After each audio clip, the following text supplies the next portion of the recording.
जय श्री श्याम भक्तों, आज है बचबारस। इसे वत्स द्वादशी के नाम से भी जाना जाता है। कहीं कहीं पर इसे ओक द्वादश के नाम से भी जाना जाता है। भाद्रपद की कृष्ण पक्ष की द्वादशी को बचबारस के रूप में मनाई जाती है। इस दिन स्त्रियां मूंग, मोठ, बाजरा अंकुरित करके मध्याह्न के समय बछड़े को खिलाती हैं। व्रती भी इस दिन उपरोक्त अन्न का ही सेवन करते हैं। जो लोग व्रत करते हैं इस दिन गाय का दूध, दही का सेवन वर्जित है। सर्वत्र भैंस का दूध का ही प्रयोग किया जाता है। जिनके यहाँ पर जो खाया जाता है वो ही भिगो करके फिर जो है खाया जाता है। जैसे कईयों के बाजरे की रोटी खाई जाती है। सिर्फ गेहूं का और चावल का इस्तेमाल नहीं होता है। कथा सुनेंगे उससे पहले मैं आपको बता दूं कि कैसे करके पाटा बनाया जाता है। जन्माष्टमी के 4 दिन बाद या भाद्रपद के कृष्ण पक्ष की द्वादशी को ओग द्वादश मनाई जाती है।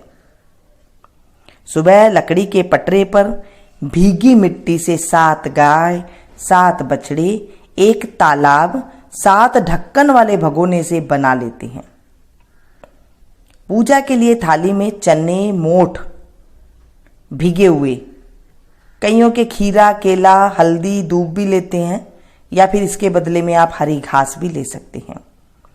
चीनी, दही, खुले पैसे, चांदी का सिक्का रख लेते हैं। 1 लोटा कच्चा दूध मिला पानी भर कर रख लेते हैं। अपने माथे पर हल्दी से टीका कर लेते हैं। फिर कहानी कहते सुनते समय हाथ में चने मोठ लेकर के छीलते रहते हैं और कहानी खत्म होने पर 7 भगोने जैसे कुलिया में भरकर थोड़े से तालाब पर भी चढ़ा देते हैं। साथ में खीरा, केला, चीनी, पैसा भी चढ़ा देते हैं। फिर एक परात पटड़े के नीचे रखकर पटड़े पर तालाब में 7 बार लोटे से दूध मिला जल सारी जने चढ़ाते हैं बारी बारी से। जितने जने पूजा करते हैं सारे थोड़ा थोड़ा सा जल 7 पर चढ़ाते हैं और गाय बछड़ों पर हल्दी से टीका भी करते हैं। सास बहू या दौरानी ठाणी मिलकर फिर परात वाला जल, चांदी का सिक्का व दूब हाथ में लेकर पटड़े पर चढ़ाती हैं। इसके बाद पटड़े को धूप में रखकर और सूखने पर मिट्टी जमुना जी में डलवा देते हैं।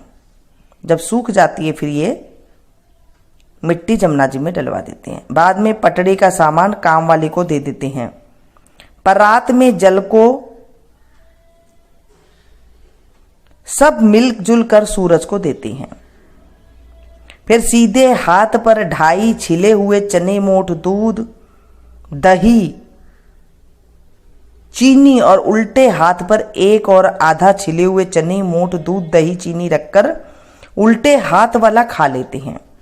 सीधे हाथ वाला अपने पीछे फेंक देते हैं। फिर थाली में चने, मोठ, रुपये, बेसन के लड्डू, फल रखकर पानी से मिनस कर बायना निकाल कर देते हैं।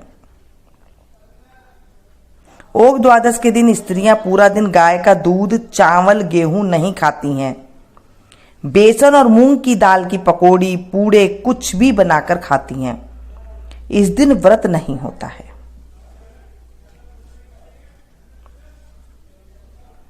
फिर इसके बाद उद्यापन भी किया जाता है। जिस घर में इसी वर्ष लड़का उत्पन्न हो या लड़के की शादी हो उस वर्ष पटड़े पर 14 गाय, 14 बछड़े और 7 कुलियां बनाती हैं और एक बड़ी थाल या अखबार पर चने मोठ, 1 खीरा, 1 बेसन का लड्डू, 5 या 11 रुपये 14 जगह ढेरी बनाते हैं और उन पर साड़ी, ब्लाउज, पैरों पड़ाई के रुपये, मिठाई, फल रखकर बायना मिनस कर सास को पैर छूकर देते हैं। सब घरों में भी 1-1 ढेरी भिजवा देते हैं। उद्यापन वाले वर्ष एक तो वर्ष भर की तरह सामान्य वायना और दूसरा साड़ी, ब्लाउज, पैरों पड़ाई वाले रुपये, चने मोठ, खीरा, लड्डू, मिठाई उद्यापन वाला बायना निकालते हैं। ओग द्वादश की कथा।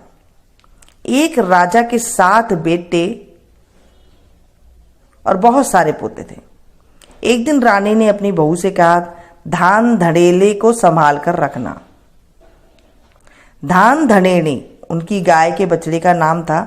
सास के समझाने के बाद भी बहू ने बछड़ा बिनस दिया, बिनस गया और राजा ने के सब कुएं तालाब सूख गए तथा रानी ने बहू को पियर भेज दिया और उसका बेटा अपने ही पास रख लिया। 1 साल तक उसने तालाब और कुओं में पानी नहीं आया उनके। तब राजा ने पंडितों को बुलाकर पूछा कि इनमें पानी किस प्रकार आएगा। तो पंडित बोले कि बड़े बेटे या इकलौते पोते की बलि देने से पानी आ जाएगा। तब राजा ने अपने इकलौते पोते की बलि दे दी। बलि देते ही कुएं तालाब पानी से भर गए। रानी ने बहू को पियर से वापस बुला लिया। उसके बाद ओग द्वादश आई तो सब बोले कि अपने तालाब पर ही धोख मारने चलेंगे और सबने मिलकर खूब गाजे बाजे के साथ तालाब पर ओग द्वादश की पूजा की। पूजा के बाद बहू ने रानी से कहा कि अब तो अपने पोते को भी बुला लो। तब रानी ने कहा कि वह बाहर खेल रहा है, तुम ही उसे आवाज लगाकर बुला लो। बहू के आवाज लगाने पर राजा के द्वार बलि दिया हुआ पोता तालाब में से बाहर आ गया।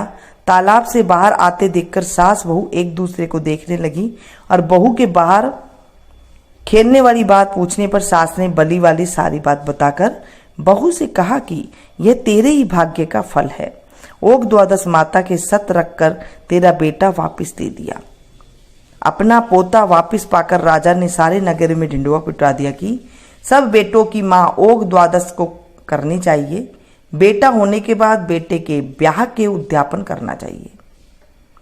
हे ओग द्वादश माता, जैसे फल पीछे बहू को दिया वैसे फल सब किसी को मिले। कहने वाले, सुनने वाले, हुंकारा भरने वाले को, सारे परिवार को वैसा फल मिले। इस कहानी के बाद बिंदाई जी बाबा की कहानी भी सुन लेते हैं। बोले बिंदायक जी महाराज की जय। विष्णु भगवान लक्ष्मी जी से विवाह करने जा रहे थे। उन्होंने सारी सभा इकट्ठी करी और सारे देवताओं को बुलाया। तो देवता लोग बोले कि हम तो चल पड़ेंगे लेकिन गणेश जी को साथ नहीं ले जाएंगे, क्योंकि इन्हें तो 1 मन मूंग, 1.25 मन चावल, खूब सारे घी नाश्ता करने के लिए चाहिए और खाने के लिए फिर बुलाओ। इसके तो सूंड भी हैं और लंबे लंबे कान, ऊंचा माथा, इसको साथ लेकर क्या करोगे। इसको देखकर कुंडिनपुर की नारियां शर्माएंगी। इसको तो घर की रखवाली के लिए छोड़ जाओ। और सब भगवान की बारात में चले गए। इतने में नारद जी आए, गणेश जी से बोले तुम्हारा तो बहुत अपमान किया है, क्योंकि तुम्हें घर की रखवाली के लिए छोड़ गई है। तुम्हें ले जाने से बारात बुरी लगती है, इसलिए तुम्हें नहीं ले गई। गणेश जी बोले अब क्या करें। तब नारद जी बोले धरती थोती कर दो। इससे भगवान के रथ के पहिया धरती में फंस गया। सबने निकालने की कोशिश की परंतु पहिया नहीं निकला।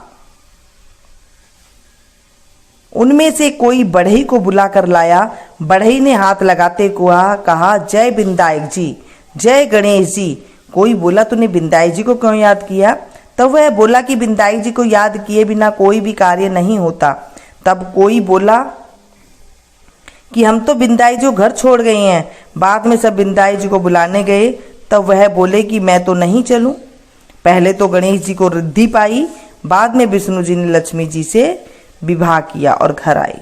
हे बिंदायक जी महाराज, जैसे भगवान के कार्य सिद्ध किए वैसे कहते के, सुनने वाले के, हुंकारा भरने वाले के भी कार्य को सिद्धि करना।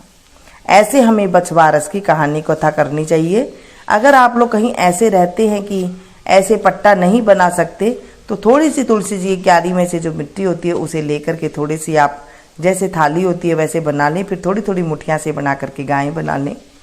गाय को उन्हें रूप दे दें और बस फिर उसके बाद तो है थोड़ी सी धूप रख ले, थोड़ा सा मोठ और छोले जो भिगोते हैं वो डाल करके रख ले और बस उन्हें भैंस के दूध से उन्हें थोड़ा थोड़ा सा जल सींच ले और उसके बाद बस पूजा कर ले। आराम से पूजा कर ले। इतनी बड़ी पूजा तो हमारे शास्त्रों के अनुसार है, जो बड़ी बूढ़ी है वो किया करती हैं ऐसे। और अगर आपके पास ऐसे नहीं है तो सिंपल सी आप ऐसे पूजा कर सकते हैं। और वैसे बस जो ये बछवारस है, श्री कृष्ण भगवान भाद्रपद की कृष्ण पक्ष की द्वादशी को ही पहली बार जंगल में गोए बछड़े चराने गए हुए थे। तो माता यशोदा ने कृष्ण को पूरी तरह सजाकर गोए चराने के लिए भेजा था। पूजा पाठ के बाद गोपाल ने बछड़े खोल दिए। यशोदा ने बलराम से कहा, बछड़ों को चराने दूर मत जाना, श्री कृष्ण को अकेले मत छोड़ना। गोपाल द्वारा गोवत्स चारण की इस पुण्य तिथि को परब के रूप में भी कहीं कहीं पर मनाई जाती है, ऐसा भी कहा जाता है। ऐसे मैंने आपको सारा बताया कि ओग द्वादश की विधि क्या है, उद्यापन क्या है। अगर आपके बेटे का ब्याह हुआ है या फिर बेटा हुआ है तो आप इसे जो थोड़ी थोड़ी सी जगह पर एक कुड्डी जैसे बनाते हैं, एक एक मुट्ठी आप रख दें और उसके ऊपर फिर आप दक्षिणा रखें। फिर आप हाथ फेर करके ओग द्वादश माता के नाम से और उन्हें फिर आप अपने जहाँ आस पड़ोस है वहाँ पर बांट दें। ऐसे किया जाता है इसका व्रत। और बेटा होने के बाद ये व्रत किया जाता है, बेटे की सलामती के लिए किया जाता है।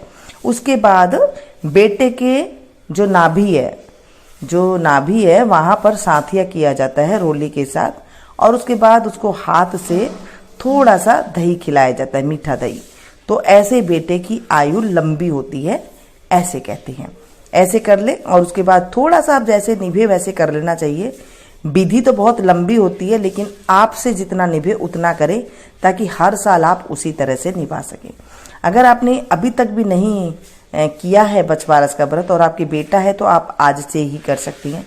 अगर आप लोग नहीं करते हैं तो कथा अवश्य सुने, क्योंकि कथा से भी जो है हमें पुण्य की प्राप्ति होती है और जो दोष होता है वो खत्म हो जाता है। अगर आप कुछ भी नहीं करते हैं तो आज के दिन आप गेहूं और चावल का नहीं खाना चाहिए, खाना नहीं खाना चाहिए। चाकू से काट करके कोई सब्जी फल वगैरह नहीं खाना चाहिए। काट के घर के अंदर सब्जियां भी नहीं बनानी चाहिए। अगर आपको बनानी है तो कोई और काट देगा और आप उसे बना सकती हैं। ऐसे विधि विधान है। थोड़ी थोड़ी सी बातों का हमें ध्यान रखना होता है। और अगर ऐसी अगर आपको बात जाननी है या कथा सुननी है तो अगर आपने मेरे चैनल को सब्सक्राइब नहीं किया तो प्लीज़ कर लीजिएगा। पास में जो घंटे का निशान है उसे जरूर प्रेस कीजिएगा।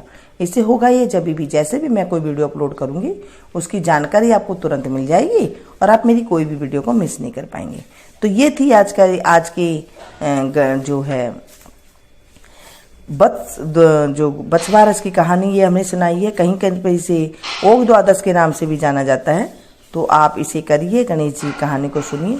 अगर फिर भी कुछ रह जाता है तो आप पूछ लीजिएगा, मैं उसका मिलती हूँ फिर से एक नई वीडियो में नई कथा के साथ। जय श्री श्याम भक्तों।